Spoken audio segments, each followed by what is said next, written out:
கள்ளக்குறிச்சியில் விஷச்சாராயம் குடித்து 69 பேர் செத்து போனதுக்கு இந்த அரசு 10 லட்ச ரூபா கொடுத்துருக்குது. கரூரில் கூட்டத்தில் மிதிப்பட்டு இறந்து போன குழந்தைகளுக்கு உட்பட 41 பேருக்கு 10 லட்ச ரூபா கொடுத்துருக்குது.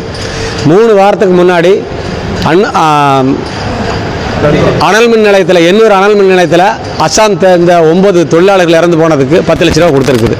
ஆனால் இந்த மாநில மக்கள் எங்களுடைய குடும்பத்தை சார்ந்த 4 பெண்கள் வயலில் வேலை செஞ்சுட்டு இருக்கும்போது மின்னல் தாக்கி இறந்ததுக்கு 5 லட்ச ரூபா கொடுத்துருக்குது. அரசாங்கத்தினுடைய நிலை என்ன? அரசாங்கம் என்ன விரும்புது? இதன் மூலமாக என்ன சொல்ல விரும்புது அப்படிங்கிற கேள்வி இங்கே இருக்கிற விவசாய சங்க பிரதிநிதிகள் தலைவர்கள்லாம் கேட்குறாங்க. அரசாங்கம் உடனடியாக அவர்களுக்கு மீதி இருக்கக்கூடிய 5 லட்சத்தை வழங்கி ஆகணும். அப்படி இல்லைன்னு சொன்னால் இது தமிழ்நாடு முழுவதும் வேறு விதமான விளைவை ஏற்படுத்தும். அதே போல் மினிமம் சப்போர்ட் ப்ரைஸ் இதில் விவசாய சங்கங்கள் வைத்திருக்கிற கோரிக்கைப்படி ஒவ்வொரு விவசாயியும் விவசாய குடும்பத்தில் ஏற்படுகின்ற இழப்புக்கு வனவிலங்கு தாக்குதலால் ஏற்பட்ட இழப்புக்கு ஈடாக 10 லட்சம் ரூபாய் வழங்க வேண்டும். அதுவல்லாது இறந்து போனவருடைய குடும்பத்திற்கு மாதம் ஒன்றுக்கு ஓய்வூதியத்தைப் போல ஒரு 10,000 ரூபாயை வழங்க வேண்டும்னு அதை கேட்டிருக்காங்க. அதை நடைமுறைப்படுத்தணும் அப்படின்னு இந்த நிகழ்ச்சியின் வாயிலாக கேட்டுக்கிறோம். அரசாங்கத்தினுடைய நிலையும் அரசியல் கட்சியினுடையும் எங்களுக்கு மிகப்பெரிய கேள்வி ஏற்படுத்தி இருக்குது. சம்பந்தமில்லாத செத்து போனவங்களுக்கெல்லாம் 10 லட்சம் கொடுக்குறாங்க. ஆனால் விவசாயத்தில் செத்துப்போன எங்களுடைய குடும்ப பெண்களுடைய இறப்புக்கு 10 லட்சம் கொடுக்கறதுக்கு இந்த அரசாங்கம் ரொம்ப யோசனை பண்ணுது. இந்த அரசாங்கத்தை மட்டும் நாங்கள் சொல்ல அத்தனை கட்சியிலும் கேட்குறோம். நாங்கள் எல்லாத்துக்கும் கொடுக்கும்போது நீங்கள் பார்த்தீங்களா, எங்களுக்காக ஏன் மற்ற கட்சியெல்லாம் குரல் கொடுக்கல அப்படிங்கிற கேள்வி வைக்கிறோம். இதுக்கு இந்த பாக்கி 5 லட்சத்தை அவங்க உடனடியாக கொடுத்துடணும். அவங்க குடும்பத்தில் ஒருத்தருக்கு அரசியல் வேலைவாய்ப்பு கொடுக்கணும் அப்படிங்கிற கோரிக்கையும் அரசாங்கம் பரிசீலனை பண்ணணும். வரக்கூடிய தேர்தல் அறிக்கையில் எல்லா கட்சியுமே விவசாய பணிகளில் ஒருவர் இறந்து போனால் அவர்களுக்கான இழப்பீட்டையும் ஓய்வூதியத்தையும் அந்த குடும்பத்துக்கான ஓய்வூதியத்தையும் தங்களுடைய தேர்தல் அறிக்கையில் வெளியிடணும்னு நாங்கள் கேட்டுக்கிறோம். கழுதாவூரில் இதுவரை எந்த விதமான இழப்பு தொகையை அறிவிக்கவில்லை. நடிகருடைய கூட்ட நெரிசலில் இருந்தவர்களுக்கு இந்தியாவுடைய பிரதம அமைச்சர் அவர்கள் இழப்பீடு அறிவித்திருக்கிறார். ஆனால் 4 உயிர்களை இழந்திருக்கின்ற விவசாய குடும்பங்களுக்கான இழப்பீட்டு தொகையை மத்திய அரசு இதுவரை அறிவிக்காமல் இருக்கிறது. அது உடனடியாக அறிவிக்க வேண்டும். தமிழ்நாடு அரசு அறிவித்திருக்கின்ற 5 லட்சம் ரூபாய் என்பது மிக மிக சொற்ப தொகை. அதை மாண்புமிகு முதலமைச்சர் மறுபரிசீலனை செய்ய வேண்டும். குறைந்தபட்சம் 10 லட்சம் ரூபாய் அறிவிக்க வேண்டும். அது மட்டுமல்லாமல் தொடர்ச்சியாக இவ்வாறான இயற்கை இடர்பாடுகளால் இறந்து போகின்ற உழவு தொழிலாளிகள் உழவர்களுக்கு முதலமைச்சர் உயிர் காப்பீடு திட்டம், உழவர்கள் உயிர் காப்பீடு திட்டம் என்கின்ற ஒரு திட்டத்தையே தமிழ்நாடு அரசு அறிவித்து இவ்வாறான இடர்பாடுகள் ஏற்படும் பொழுது அத்தகைய குடும்பங்களுக்கு இழப்பீடு தர வேண்டும்.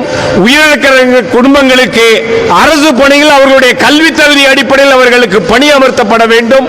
நிரந்தர மாற்றுத்திறனாளியாக ஆகின்ற உழவர்கள் உழவு தொழிலாளிகளுக்கு உரிய நிவாரணம் வழங்குவதற்கு தமிழ்நாடு முதலமைச்சர் உழவர்கள் உயிர் காப்பீடு திட்டம் என்கின்ற திட்டத்தை அறிவிக்க வேண்டும் என்று இதன் மூலமாக அரசை நாங்கள் வலியுறுத்தி கேட்டுக்கொள்கின்றோம். இல்லை என்றால் தொடர்ச்சியாக தமிழ்நாடு முழுவதும் இருக்கின்ற பல்வேறு விவசாய அமைப்புகள், நான் தஞ்சை மாவட்டத்திலிருந்து வந்திருக்கின்றேன், தமிழ்நாடு காவிரி உழவர் பாதுகாப்பு சங்கத்திலிருந்து வந்திருக்கின்றோம். ஒவ்வொரு மாவட்டத்திலும் உழவர்கள் இதற்காக குரல் கொடுப்போம் என்பதை தெரிவித்துக் கொண்டு உயிரிழந்த இந்த விவசாய குடும்பங்களுக்கு மற்ற அரசியல் கட்சிகள் இதுவரை சரியாக குரல் கொடுக்கவில்லை. அது மட்டுமல்லாமல் விவசாய அமைப்புகள் அனைத்தும் இதில் ஒருங்கிணைந்த எங்களுடைய குரலை அரசுக்கு நாங்கள் இதன் வாயிலாக தெரிவித்துக் கொள்கின்றோம். என்ன சிந்திக்கிறான், அறிவுன்னு ஒன்று இருக்கா, என்ன நினைக்கிறானே புரியல. நீ எப்படி வேணாலும் நினைச்சுப்பா. ஒரு லாஜிக் ஒன்று இருக்கு இல்லையா? ஏதாவது ஒன்று பண்றதுக்கு ஒரு லாஜிக் இருக்கு. இப்ப அவங்க 3 பேருக்கு ஒரு காரணம் இருக்கு. என்ன இருக்கு? அவன் குடிச்சான் கலாச்சார. அது என்ன சொல்லுவான்? அவனை போய் கேட்டா, ஏய் நீ நல்ல சாராய்க்கு ரொம்ப விலை அதிகமா கொடுத்த, 100 ரூபா 120 ரூபாய்க்கு கொடுத்த, அதனால 50 ரூபாய்க்கு பாக்கெட் சாராயம் இருந்துச்சு, நான் வாங்கி கொடுத்தேன்னு சொல்லுவான். ஆனா அவன் சாராயம் குடிச்சு செத்தான். சரி, அது ஒண்ணு. இந்த கூட்டத்தில் வந்தவங்களுக்கு என்ன பிரச்சனை அப்படின்னு சொன்னா, அவங்க தலைவரையோ நடிகரையோ பார்த்து வந்தாங்க. அது தேவையா தேவையில்லாத நான் சொல்ல மாட்டாங்க. அவங்களுக்கான தேவை இது. மக்களை பாதிக்கக்கூடிய என்ன விஷயம்? ஒரு லாஜிக்கும் இல்லை. சரி, அஸ்ஸாம்ல இருந்து 10 பேர் வேலை செய்யறாங்க. இன்னொரு அணுகுமுறை அங்க சாரம் கட்டுறதுல தப்பு. நல்லா புரிஞ்சுக்க, சாரம் கட்டுறதுல தப்பு. அவன் பண்ண தப்புக்காக 9 பேர் செத்து போயிட்டாங்க. நான் வருத்தப்படுறேன். தொழிலாளர்களுடைய இறப்புக்கு நான் வருத்தப்படுறேன். இந்த இடத்துல மனப்பூர்வமா வருத்தப்படுறேன். அது யாரா இருக்கு, எந்த மொழி எந்த மாநிலம், ஒரு உயிர் போயிடுச்சு. அந்த குடும்பம் எப்படி தவிக்கும், இந்த உடலை கொண்டு போக வரைக்கும் அவங்க எப்படி எதிர்பார்த்திருப்பாங்க. ஆனா இதுக்கு யார காரணமாக்குவீங்க? அந்த சாரம் கட்டணும், அவன் பண்ண தப்பு, அப்ப அவனை பொறுப்பாக்கலாம். அதுக்கு அடுத்த 2 மணி நேரத்துல வந்து முதல்வர் வந்து 10 லட்சம் அறிவிக்கிறாரு. உலகத்துக்கே சோறு போட்டு எங்க குடும்ப பெண்கள் என்ன தப்பு பண்ணாங்க? ஒரு சாராயம் குடிச்சு சாகல, அல்லது ஒரு கூட்டத்தில் போய் ரசிச்சு சாகல, அல்லது வெளிநாடுகளுக்கு போகல, இங்க பண்றாங்க. இதுக்கு 10 லட்சம் கொடுக்கணும் ஒரு சராசரி அறிவோடு இல்லையா? இந்த நிர்வாகத்தில் இருக்கிற அரசு பணியாளர்கள், நான் மறுபடியும் கட்சி எனக்கு கட்சியெல்லாம் ஒன்றும் கிடையாது. நான் வந்து நேரடியாவோ மறைமுகமாவோ எந்த கட்சியை பற்றி பேச மாட்டேன். எனக்கு கட்சியை பற்றி பொறுப்பும் இல்லை. நான் இங்க சொல்லிடுறேன். ஒவ்வொருத்தரும் பேசும்போது சொன்னாங்க, நான் இந்த முதல்ல அந்த முதல் எல்லாம் பேசவே மாட்டேன், எனக்கு விருப்பம் இல்லை. நான் கேட்கறது அரசாங்கம் ஒண்ணு. இவங்கதான் வந்து சம்பளத்தை வாங்கி திருட்டு இருக்காங்க. அறிவு வேண்டாம். இப்போ ரொம்ப காலம் இல்லை, இந்த 1 வருஷத்துக்குள்ள என்ன நடக்குது? ஆளுக்கு 10 லட்சம் கொடுத்தோம், 4 பெண்கள் இறந்து போயிட்டாங்க. இதுக்கும் நான் விசாரிச்சுன்னா அமைச்சர் வந்திருக்கிறாரு, மாவட்ட ஆட்சித்தலைவர் வந்திருக்காரு சொன்னாங்க. அவங்க வீட்டுக்கெல்லாம் வந்து சரி நீ வந்தே இல்ல, ஒரு வினாடி ஒன்றி கொடுக்கல. ஏடா அவனுக்கு 10 லட்சம் கொடுத்தோம், அவங்களுக்கு 10 லட்சம் கொடுத்தோம், அசாம் தொழிலாளருக்கு 10 லட்சம் கொடுத்து 3 வாரம் போறாங்க. இங்க ஏன்டா கொடுக்கல? அடிப்படை அறிவு கூட இல்லாதிருக்கான். நான் என்ன சொல்றேன்னா, ரொம்ப தூரம் இதை பத்தி பேசுறது எனக்கு விருப்பம் இல்லை. அதே போல இதை விட்டு வெளியே போறது எனக்கு விருப்பம் இல்லை. நாங்க இங்க வந்தவருடைய நோக்கம் இந்த 4 குடும்பம் துக்கம் விசாரிக்கணும். இவங்களுக்கு குறைந்தபட்சம் ஒரு 10 லட்சத்தை வாங்கி கொடுக்கணும். பாலு பேரு வீரமணி. என்ன பிரச்சனைனா, இந்த இடத்துல இதுல வந்து நீங்க அவர் நந்தகுமார் சொன்னது ஒரு விஷயம், அந்த ஒரு பாயிண்ட் மட்டும் எடுத்துக்க. லாஜிக் கேட்கறது சரியா கேட்கணும். இவர் என்ன எவ்வளவு போடலாம்? ஒரு 15 லட்சம் போடலாமான்னு. இந்த 15 லட்சம் போட்டு பேரமெல்லாம் கிடையாது. 10 லட்சம் 5 லட்சம் கொடுத்தாச்சு, இன்னும் 5 லட்சம் நீ கொடுத்தாகணும். அதுக்கு என்ன பண்ண? அதான் என்னுடைய கேள்வி. இதை தவிர இதுக்கு வெளியே எந்த விஷயத்தையும் நான் பேச விருப்பப்பட்டேன். இதுல இந்த 4 குடும்பத்துக்கு என்ன செய்ய முடியும்? நாம வெறும் சமாதானமா வார்த்தை இது என் குடும்பம், இது எங்க அக்கா, என் பொண்ணு, என் தங்கச்சின்னு பேசுறதெல்லாம் அர்த்தம் இல்லை.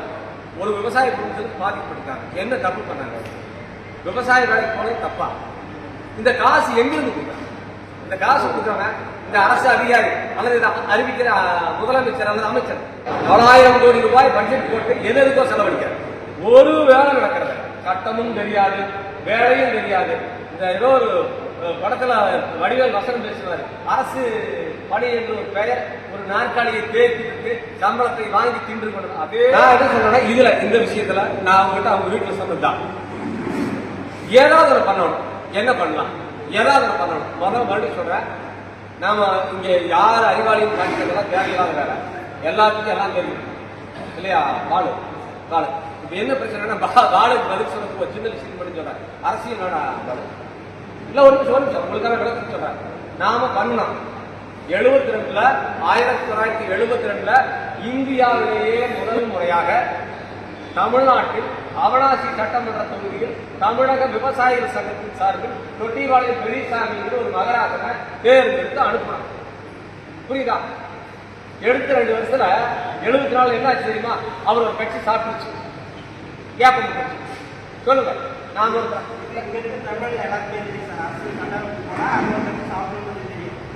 எல்லாத்தையும் நம்ம ட்ரீட் பண்ணி தான் உள்ள வச்சோம். அதுக்கு ஒரு தலைவர்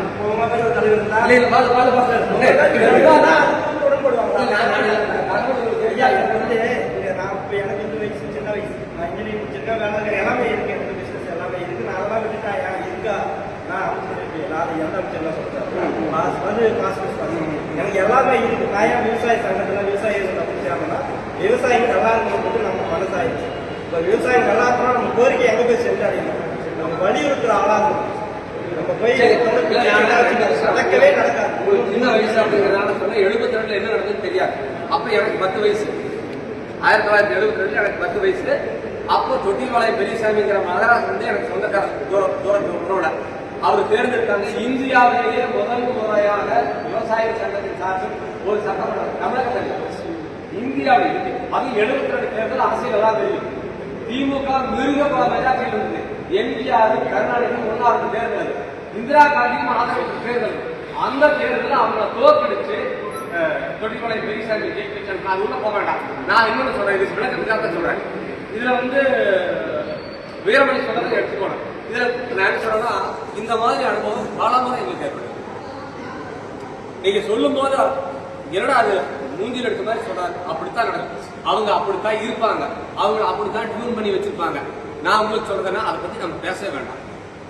மறுபடியும் இவங்க வெளியே போயிட்டு இவங்க எல்லாம் ஃப்ராடுங்க, என்ன இருந்தாலும் அந்த கட்சிக்கார மாதிரி வருமானு ஒரு அறிக்கை கூட வரலாம். அப்ப நம்ம என்ன நினைக்கிறோம்னா, பாவம் அவங்கள வந்து யாரோ அப்படி பண்ணிட்டாங்கன்னு நினைக்கிறோமே தவிர அவங்க நம்மளுக்கு மதிப்பு கொடுக்கல அல்லது அவங்க நம்மகிட்ட வரல அப்படின்னு நாங்க எல்லாத்தையும் வர சொல்லிட்டு வந்தோம். ஒரு குடும்பத்தை வந்திருக்கீங்களா இல்ல 2 குடும்பம் இருக்கீங்களா? 2 குடும்பம் வந்திருக்கீங்க இல்ல ஒரே குடும்பம் தான் எல்லாரும். மீதி 3 குடும்பம் வரல. எல்லாரும் இங்க வரேன்னு சொன்னாங்க. எல்லாத்தையும் வர சொன்னோம். எல்லாரும் அங்க வர்றதுக்கு நாங்க வந்து விசாரிச்சிட்டோம். நீங்க வாங்க ஒரு மனு தயார் பண்ணும்போது தனித்தனியா ஒவ்வொரு குடும்பம் மனு கொடுக்கட்டும், நாங்க எல்லா அமைப்பும் சேர்ந்து உங்க மனுவில கீழே கையெழுத்து போட்டு நாங்க கொடுக்குறோம் அப்படின்னு சொன்னோம். நான் என்ன சொல்றேன்னா, நம்மகிட்ட விழிப்புணர்வு வேலை. ஒரே விஷயம், அந்த விழிப்புணர்வுக்கான வேலை செய்யணும். 2வது, நாம வந்து இங்க ஒரு தீர்மானம் போட்டோம் அல்லது தொலைக்காட்சி அல்லது நிருபர்களை கூப்பிட்டு பேட்டி கொடுத்தோம், வேலைக்காகாது. அழுத கூட பால் குடிக்கணும்னு அந்த காலத்துல சொன்னாங்க.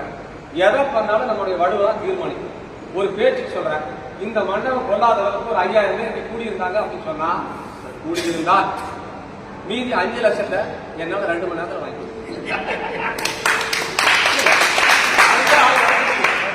5 மணி நேரத்துல 5000 பேர் கூடியிருந்தா ஒரே வார்த்தை கலெக்டர் போன் பண்ணி ஐயா வரணும், ஏன்னா நாங்க அங்க வருவோம்னு சொன்னா 5000 பேர் அங்க வரது நானே இங்க வந்துடுறேன், நான் வந்துடுவேன். அப்போ ஒண்ணு நம்ம மக்களை திரட்டல, மறுபடியும் மக்களை குறை சொல்றதுக்காக நான் சொல்ல வரல. எதை செஞ்சாலும் நாம வலுவா செஞ்சா மட்டும்தான் ஜெயிக்கணும். அதுக்கு என்ன பண்ணலாம்? நான் என்ன சொல்றேன்னா